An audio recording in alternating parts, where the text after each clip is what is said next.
for all being here and spending the next few days with us. Bonjour et bienvenue to our French colleagues. I'm really excited about the next few days, and I'm really excited about the next few years ahead for mentoring in Canada.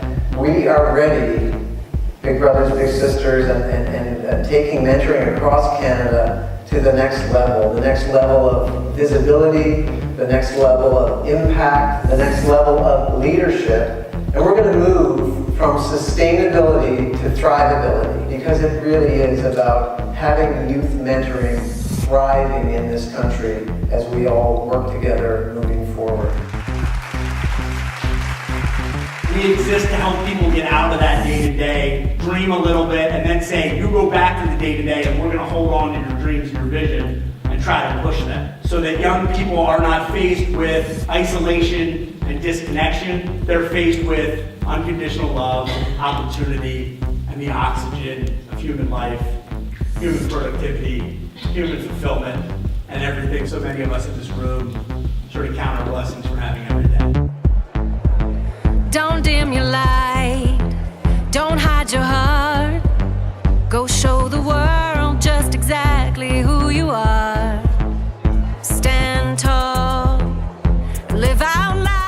I think the greatest change that mentoring can bring to a community is helping people see their neighbors, people working together to raise a village and raise a child.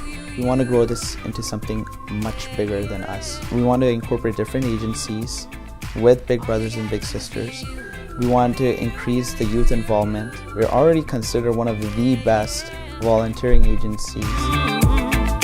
All you gotta do is be you. One really big idea I think I heard is context matters. And I hear it in different forms, from fund development to sustainability. But the context of we live in shapes how we understand our mentorship. It shapes who is coming through our doors. It shapes how responsive we have to be. And Tori, I think, gave a very solid, kind of critical race theory on context mattering for our Indigenous youth. But I heard it with David's talking about local community versus national identities. I heard it from, the framework of what we say is not necessarily what people might hear. And I think that's that context. And if I had a theme, I think, for this year, is that context matters and diverse thought matter.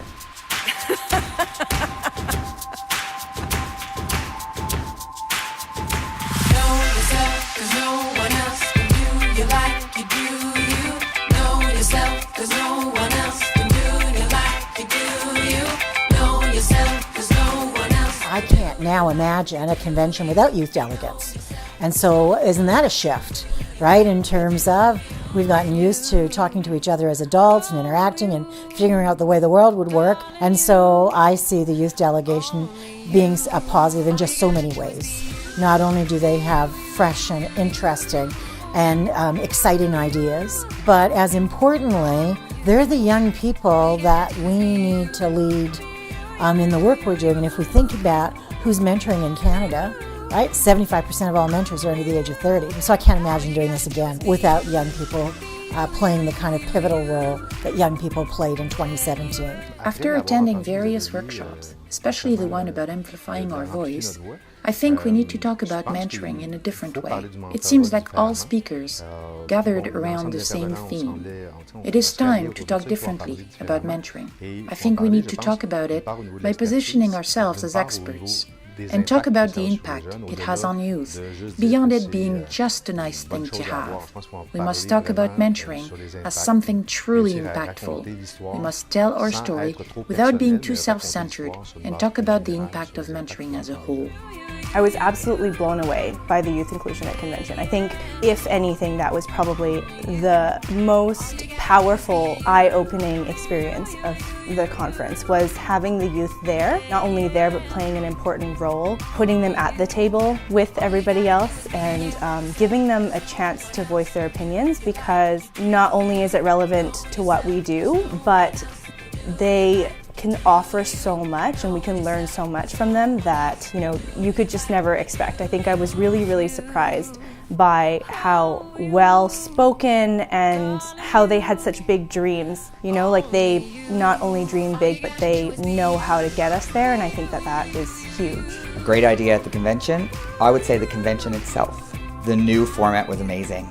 I took so much away from even sitting down and having those discussions with colleagues and coworkers and people who are involved in the movement, and seeing how we can actually take that format back to our own region and have conversations at the board level with staff, with volunteers. I think it's a big way to do things. Convention 2017 was an amazing time. It's been a wonderful year. It's an amazing time to be part of Big Brothers Big Sisters and part of this mentoring movement, and we're looking forward to next year. No one else can do you like you do you. Know yourself, 'cause no one else can do you like you do you.